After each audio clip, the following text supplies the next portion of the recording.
Hey guys, Non-Zero here, coach of the Pittsburgh Celestials, bringing you Week 2 of the DGBA Season 2 Power Rankings. So you'll notice that there was no Week 1, and that was kind of by accident. So for Week 2, I'll be incorporating updates for both the Week 1 and Week 2 matches, but nothing that happened in Week 3 or later. So the way I'll be updating the Power Rankings is based on 3 criterion. So the first thing I'll look at is for each team, what are the strengths of their opponents, and also what do the matchups look like? Do you have a bad matchup against your opponents that you have to overcome, or do you have a good matchup going in so you should really win? And the other 2 things I'll look at are your prep and your play. And so of those 3 things, I'll be basically just talking about the prep the most during this video. The other 2, however, are definitely big factors. Alright, let's go ahead and jump into the power rankings, but before we do that, the question of the day is, what is your favorite not fully evolved Pokemon to use in Draft League format? So I think we've drafted 3 in this league, particularly Sneasel, Chansey, and Type Null. But there are a lot of other viable ones, for example Porygon 2, and Golbat, even Duosion I've seen used to effect. So which of those is your favorite to use, or any NFE? And that is the question of the day, let me know. And going on, let's go ahead and jump into 12th through 8th on the power rankings list. And we have, in 12th place, the Utah Wees. So down 2 spots from the Week 0 power rankings, the Utah Wees are coming off a 0-5 loss in Week 1 and another 0-5 loss in Week 2 against the Chicago Grambles and against the New York Metagross. So both weeks it really happened that the Utah Wees brought some offensive sets with Tapu Koko and Scizor and Chandelure, but it didn't really work out in that the Mons just kind of got worn down in both cases, and it seemed like the longevity of the opponent's team was always somewhat greater than the longevity of the Utah's team. And I think that Utah does have the tools to make their team's longevity increase. For example, probably the best Wish Passer in League format in Alomomola, and also, a Defog Roost Mega Scizor that's really sturdy on its own. And in general, I'm really interested in seeing the effect to which the Scizor-Chandelure combination is used in this team moving forward. I think that is a really cool pair that's been drafted, but unfortunately the team as a whole hasn't been working out. Alright, moving on to 11th place. Up 1 from the Week 0 power rankings is the Johnston City Jellicents, coming off a 2-0 win in Week 1 against the Iki Town Incineroars, followed by a 0-5 loss against the London Lycanrocs in Week 2. So in Week 1, the Johnston City Jellicents brought a very bulky team with, for example, especially defensive Florges and physically defensive Celesteela, which I think was a beautiful bring, because once Victini went down, physically defensive Celesteela was basically unstoppable. There was not much that the opposing team could do to even make a dent in it, and so that was a very solid defensive core there, and they were just sort of able to outlast their opponent with the help of a little bit of hacks and a head smash miss. For the 0-5 loss, they brought Mega Heracross, Triple Dog, plus Sticky Web, and that sounds really scary, and probably it should be, but the whole thing was more or less dismantled by a Crobat, and it just really wasn't able to get going to the extent that it wanted to. I still have my reservations about this draft, which is why it's not higher than it is, and it'll remain to be seen in the coming weeks if the draft can be consistent, or whether it has some difficulties finding this consistency. In any case, in 10th place we have the Cleveland Escavaliers.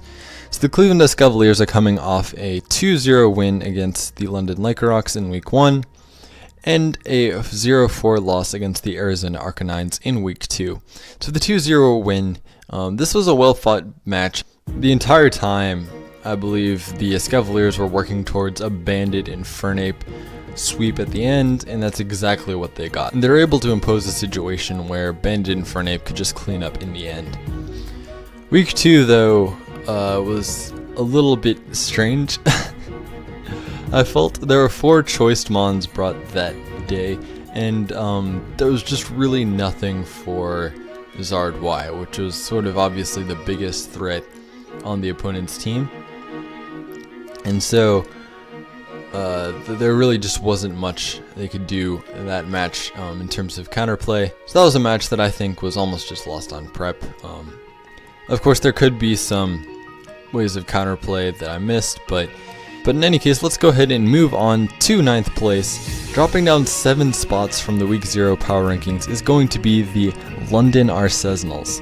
And the reason for that is just that they're 0-2. And they've had 2 pretty bad losses in the first 2 weeks. The first week was against the St. Louis Rampardos, where they just got beaten down by Sand offense, and then the second week was against the Paria Pidgeots, where they had no hazard removal and just absolutely no counterplay to Sticky Webs. Sticky Webs was just able to come through and demolish the team. So I think in the second case it was more of a prep thing. In the first case it might have been more of an in-game play thing. For example, twice in the first game it happened that Power Up Punch Mega Lopunny, which is an amazing bring, would get up to +2 because they would Power Up Punch the incoming Necrozma. Well, if you had instead returned the incoming Necrozma either of those times, that damage would have been amazing long term. And of course, hindsight's always 20/20, but I think it's plays like these that would have really helped out. Some combination of prep and play isn't quite right for the Arsenals yet, but they do have plenty of time to get things back together, and their draft is still amazing, so definitely I'm not counting them out yet, and that's why they're not lower than they are right now.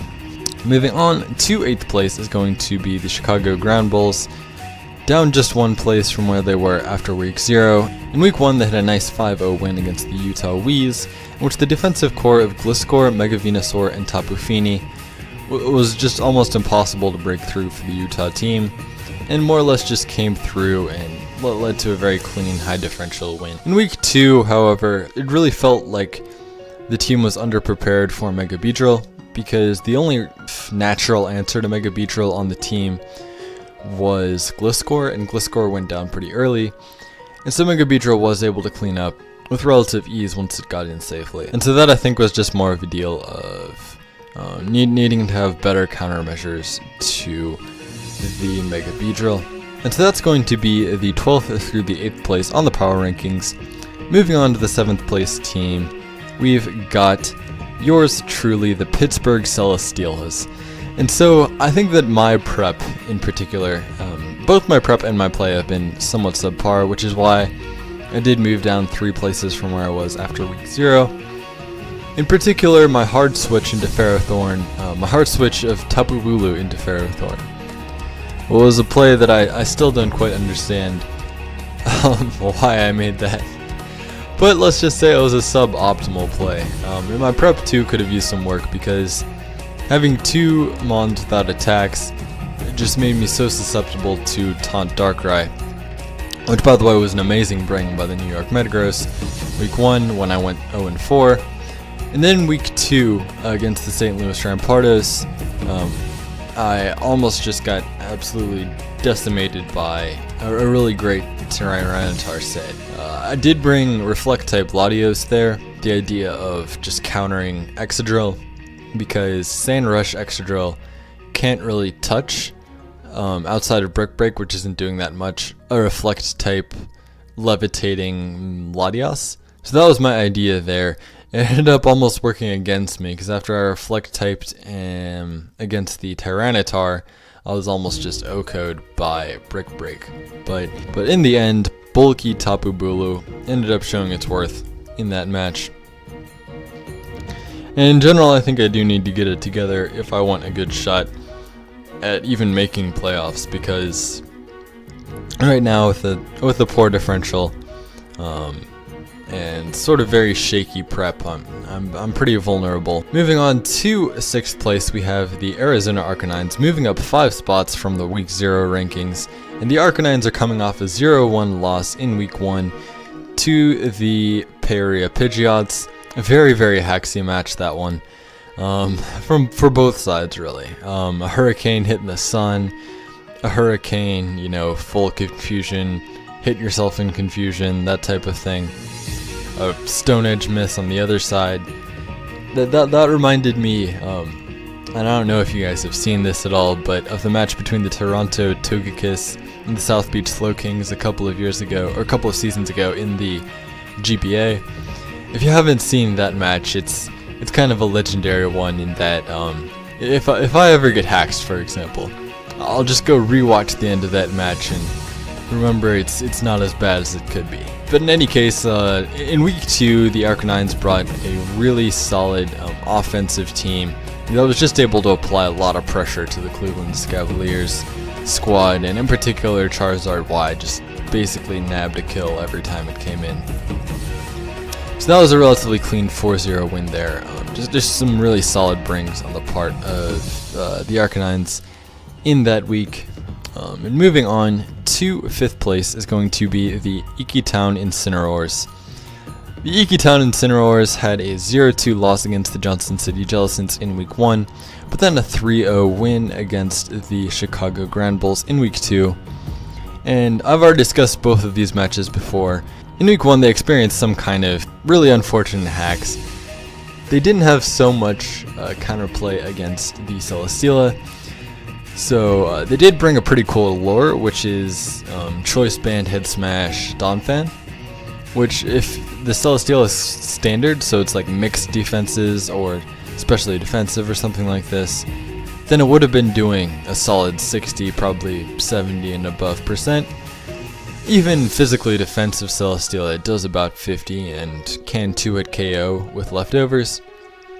But none of that ended up being relevant because Head Smash just missed. And if it hadn't missed in that turn, I think the chip damage in Celesteela would have been really game changing, because the rest of the game, Celesteela would have been played a bit differently than it was.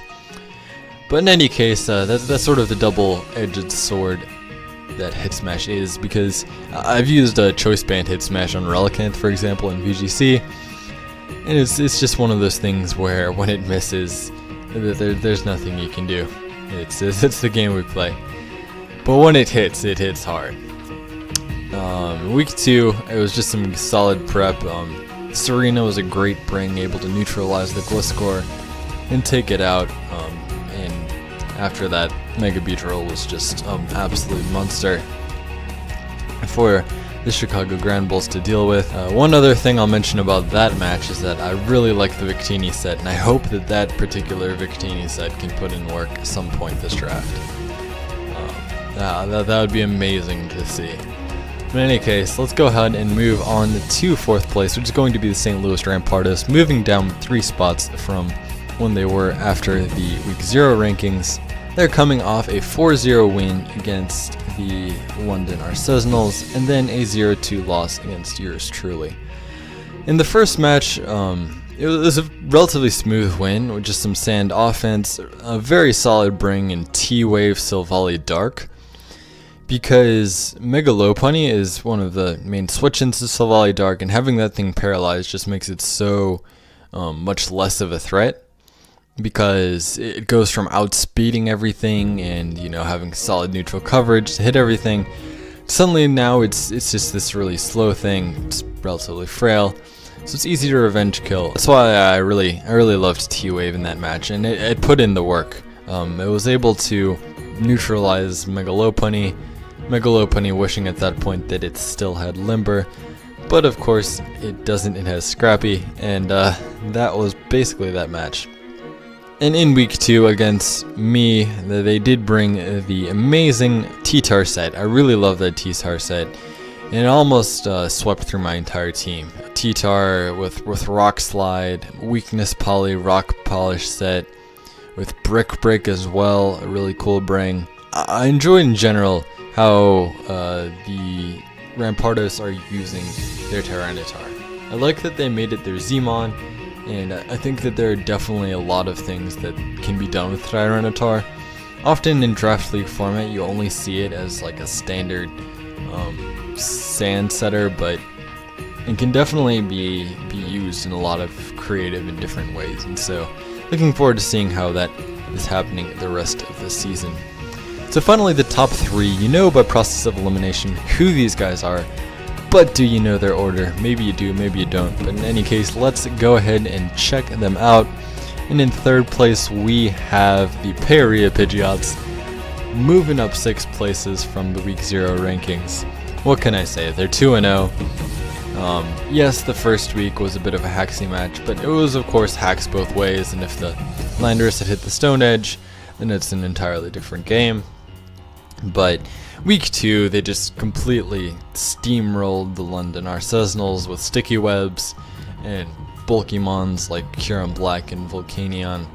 Just, the thing about sticky webs is it removes the balance factor that a lot of these super strong mons have, which is that they're slow, right?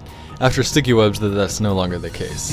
It's kind of like the reason that Baton Pass was banned in OU. You know, it's a bit more balanced because it's not as mechanical. There are countermeasures, but there were no countermeasures in this match. When the opponent didn't bring hazard removal, sticky webs just really came through. I still have the same reservations that I had at week 0 about their draft in general. So far they've been able to, play around their opponents very well. And if they continue this consistency, then I'm not going to drop them. So, coming up in second place, we have the London Lycanrocs, a new franchise. The Chelsea Chimchars did turn into the London Lycanrocs over the course of the past 2 weeks. If you hadn't noticed that already, which you probably did because you're probably a part of their league if you're watching this. But in any case, the London Lycanrocs coming off a 0-2 loss in Win 1, and then a 5-0 win in Win 2. In Win 1, I really did like the sets that the Lycanrocs brought. The Shukaberry Magearna in particular was very effective at dealing with the Dragonite in the pincer, at least initially. The only criticism I would have about that first match is the endgame, where it might make more sense to sack Magearna instead of Krookodile when Krookodile was sacked, because Magearna isn't so useful in that endgame. But of course, hindsight's 2020, and depending on the kind of Infernape he was, that might not have been the case, so you never know. But in week 2, it was all about Crobat. Crobat just was the MVP, was able to shut down so much of the Johnson City Jellicent's team with its combination of Taunt, Roost, Defog, and Super Fang. A nice VGC style set that was just able to dominate that match, and really a great bring. I've loved how the Lycanrocs have been playing so far. I've loved their team, what mons they've been bringing, and I think they are worthy of the number 2 spot in the power rankings, which leads us to number 1, the New York Metagross. And all I can say here is just consistency. In week 1, they brought Taunt Darkrai, which is a great bring, just shutting down my Umbreon, my Skarmory. A really great bring, noticing that my team has a lot of solid setup elements potentially, and having that fast Taunt was really annoying for my team to face, to be honest. And while I did sack my Tapu Bulu for no reason, it was still a very well played game by the Metagross. In week 2, again, they proved to have beautiful prep. The Akaberry on the Ferrothorn came in clutch against the Dragon Dance Salamence. Physical Nidoqueen. I love Physical Nidoqueen. So many times I just see Special Nidoqueen more or less just run automatically. But Physical Nidoqueen, it can work. I mean, Nidoqueen gets access to all sorts of physical moves. I mean, Nidoqueen's attack is not that bad, and it gets access to a pretty substantial physical move pool. So, that was really cool to see, and I'm looking forward to seeing more creativity in the future as well. Because this draft is really, really scary. There was a reason it was in the top 3 after week 0, and I mean, I wouldn't be surprised if this team just keeps on winning. This has been NonZero, coach of the Pittsburgh Celesteals. I'll see you guys next week, and I'm out.